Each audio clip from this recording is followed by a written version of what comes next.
72-20 sports ক্লাবের আয়োজনে অনুষ্ঠিত হয়ে গেল ক্রিকেট টুর্নামেন্ট সিজন 5। প্রতি বছরের মতো এবারও 2 দিন ব্যাপী ছিল আয়োজন। 14 ও 15 ফেব্রুয়ারি পূর্বাঞ্চলের একটি মাঠে অনুষ্ঠিত হয় 9 দলের এবারের আসর। দেশের বিভিন্ন প্রান্ত থেকে টেপ টেনিসের তারকা খেলোয়াড়রা অংশগ্রহণ করেন এই টুর্নামেন্টে। প্রথমবারের মতো চ্যাম্পিয়ন এলিট ওয়ারিয়র্স। খেলা শেষে চ্যাম্পিয়ন ও রানার্স আপ দলের হাতে প্রাইজ মানি ও ট্রফি তুলে দেন আয়োজক কমিটি এবং আমন্ত্রিত অতিথিরা।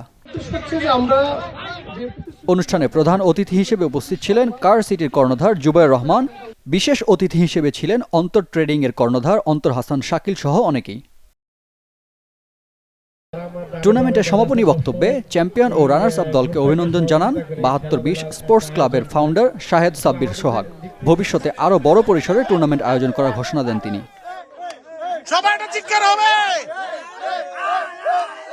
রিফাত হোসেন, চ্যানেল 24।